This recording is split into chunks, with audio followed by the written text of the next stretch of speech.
नमस्कार दोस्तों, मैं केसी साहू सर आज आप लोगों के लिए बहुत ही मजेदार गणित के दो सवाल लाया हूं और ये दोनों ही प्रश्नों में ना बहुत ज्यादा कंफ्यूजन होता है, लेकिन आपसे कंफ्यूजन ना हो इसलिए इस वीडियो को पूरा देखिएगा, आपको बहुत आसानी से समझ आ जाएगा। लेकिन उससे पहले आप दोनों प्रश्नों को ध्यान से सुन लीजिएगा, ठीक है।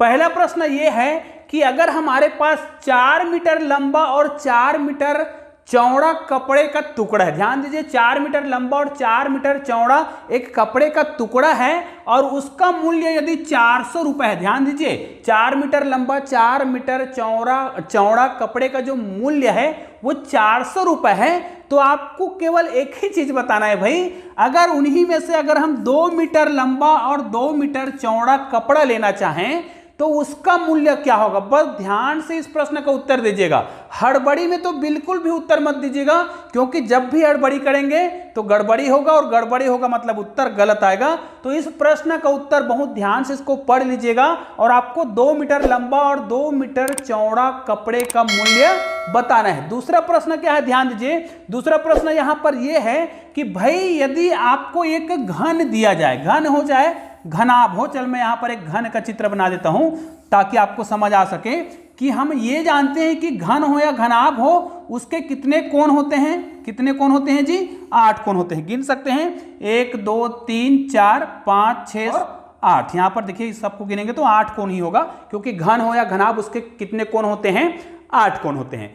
अगर इसी घन में से, ध्यान दीजिएगा, इसी घन में से अगर हमें इस घन में से किसी एक कॉर्नर को या 2 कॉर्नर को काटना हो, अगर यहां से मैं चलो एक इस कॉर्नर को, है ना, घन की बात करते हैं, तो इसको मैं एक कोण को अगर मैं काट दूं, ध्यान दीजिए घन है और ये ठोस घन है भाई, ठोस घन है, आप मिट्टी का बना लीजिए या फिर आपके घर में आलू हो उसको घन बना लीजिए, फिर एक कोने को काट कर देखिए और आप लोग मुझे कमेंट करके बताइए, अगर मैं केवल इसका एक कोण को काटूं, है ना, घन के एक कोण को, घन या घनाभ के एक कोण को काटूं तो कितने कोण बचेंगे। बस आपको कोणों की संख्या बताना है कि कितने कोण बचेंगे। याद रखिए इसमें भी बिल्कुल हड़बड़ी में उत्तर मत दीजिएगा, क्योंकि गणित ऐसा है कि हड़बड़ी में गड़बड़ी ना होना चाहिए। तो आप क्या करिए, घन बना लीजिए और उस घन को काटिए, फिर कितना उत्तर आएगा मुझे कमेंट करके बताइए कि उसके कितने कोण बचेंगे, टोटल कितने कोण होंगे, ये आपको मुझे कमेंट करके बताना है। तो चलिए पहले प्रश्न को हम पहले बनाते हैं।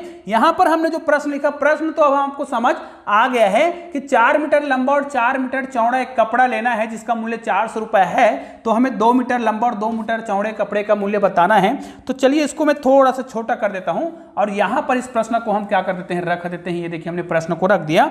अब इसको बनाने के लिए हमें क्या करना पड़ेगा, निश्चित रूप से हमें 4 मीटर लंबा और 4 मीटर चौड़ा एक कपड़े का टुकड़ा ले लेना। चलिए हमने यहां पर ले लिया 4 मीटर लंबा और 4 मीटर कपड़ा, मान ले जाइए 4 मीटर लंबा है, ठीक है, 4 मीटर लंबा है और यहां पर यहां से यहां तक ये भी कितना है, ये 4 मीटर ही है और इसका मूल्य कितना है, इसी का मूल्य जो है 400 रुपए दिया हुआ है। हमें क्या करना है, 2 मीटर लंबा और 2 मीटर चौड़ा कपड़े का मूल्य निकालना है। तो इसका मतलब यह है यहां पर यदि हम 1 मीटर लंबा और 1 मीटर चौड़ा कपड़े का मूल्य निकाल लें, जबकि इस चित्र में उसका मान निकालना कोई कठिन काम नहीं है। चाहे तो आप इसको क्या कर सकते हैं, डायरेक्ट आधा भी कर सकते हैं। कई लोग इसका उत्तर क्या देते हैं, जब 4 मीटर लंबा और 4 मीटर चौड़ा कपड़े का मूल्य 400 रुपए है, तो वो क्या करता है 2 मीटर लंबा और 2 मीटर चौड़े का मूल्य कितना हो जाएगा, 200 हो जाएगा, ऐसा लोग बोलते हैं, ध्यान दीजिएगा। तो क्या आपको लगता है कि ये उत्तर सही है? बिल्कुल आपको ध्यान देना है, इस प्रकार आपको नहीं बनाना है, ठीक है। अगर इसका आप निकालेंगे, सॉरी यहां पर 2 ही आएगा, ठीक है, तो 2 मीटर लंबा और 2 मीटर चौड़ा कपड़े का मूल्य 200 रुपए बिल्कुल भी नहीं होने वाला है। तो इसका उत्तर क्या होगा फिर, तो निश्चित रूप से आप क्या करिएगा, इसको आप सबसे पहले तो आप क्या कर सकते हैं, चाहे तो इसको आप इस प्रकार आप 2 भागों में बांट लीजिए और इधर फिर 2 भागों में बांट लीजिए। अब आपको समझ आ गया होगा कि जब ये 4 मीटर था तो निश्चित रूप से यहां से यहां तक 2 मीटर होगा। चलो इसको मैं यहां से फिर बांटता हूं, ये देखिए, और यहां से फिर बांटता हूं, तो अब मुझे समझ आ गया है जब ये 4 मीटर था तो यहां से यहां तक 1 मीटर है, यहां से यहां तक फिर 1 मीटर और फिर 1 मीटर और फिर 1 मीटर, सभी को जब हम जोड़ेंगे कितना मीटर मिलेगा, यहां पर 4 मीटर मिलेगा। उसी प्रकार हम चौड़ाई से भी इसको क्या कर लेते हैं, बराबर बांट लेते हैं 4 भागों में। ये देखिए, तो यहां से यहां तक भी 1 मीटर, ये 1 मीटर और ये 1 मीटर, बराबर इनको जोड़ेंगे, सभी को जोड़ेंगे तो ये जो है चौड़ाई भी कितने मीटर आ रहा है, 4 मीटर ही आ रहा है। अब सोच कर देखिए इन सभी कपड़ों के जो टुकड़ा है उसका मूल्य कितना है, 400 रुपए है। मतलब अगर मैं इस एक टुकड़े की बात करूं तो एक टुकड़े का मूल्य कितना होगा। निश्चित रूप से इन टुकड़ों की संख्या को आप गिन लीजिए। निश्चित रूप से 1 2 3 4 और इधर भी 1 2 3 4 है, तो 4 इधर और 4 इधर, 4 चौक 16। मतलब यहां पर 16 टुकड़े हैं। ठीक है, तो जब भाई 16 टुकड़ों का मूल्य जो है 400 रुपए है, तो एक टुकड़े का मूल्य कितना होगा, आपको 400 को भाग देना होगा 16 से। तो यहां पर कितना आ जाएगा, 16 है ना, 16 कम 16, 16 दूनी 32 और कितना बच रहा है, 8 बच रहा है, 16 पंचे 80। मतलब एक टुकड़े का जो मूल्य है, यहां पर कोई भी टुकड़े की बात करें तो एक टुकड़े का जो मूल्य है वो कितना रुपए आ रहा है, 25 रुपए आ रहा है। चलो इसको मैं लिख भी देता हूं, एक टुकड़े का मूल्य कितना रुपए हम निकाल रहे हैं यहां पर, इसका 25 रुपए, तो इसका भी 25 रुपए, इसका भी 25 रुपए, इसका भी 25 रुपए। मतलब सभी टुकड़ों का मूल्य कितना रुपए आ रहा है, 25 रुपए। निश्चित रूप से जब 16 टुकड़ों का यदि मूल्य 25 रुपए है, तभी आप क्या करिएगा, 16 गुणित क्या करिएगा, 25 करिएगा, तो निश्चित रूप से आपका उत्तर आ जाएगा। क्योंकि इसको आप गुना करेंगे ना तो निश्चित रूप से 400 आएगा। अर्थात यहां पर हमें क्या करना है, 16 टुकड़ों का मूल्य तो पता चल गया है, आपको क्या करना है, इन 4 टुकड़ों का मूल्य निकालना था। देखिए इन्हीं 4 टुकड़ों का आपको मूल्य निकालते ना, तो ये देखिए 2, ये देखिए 1 मीटर और 1 मीटर, ये 2 मीटर लंबा हो गया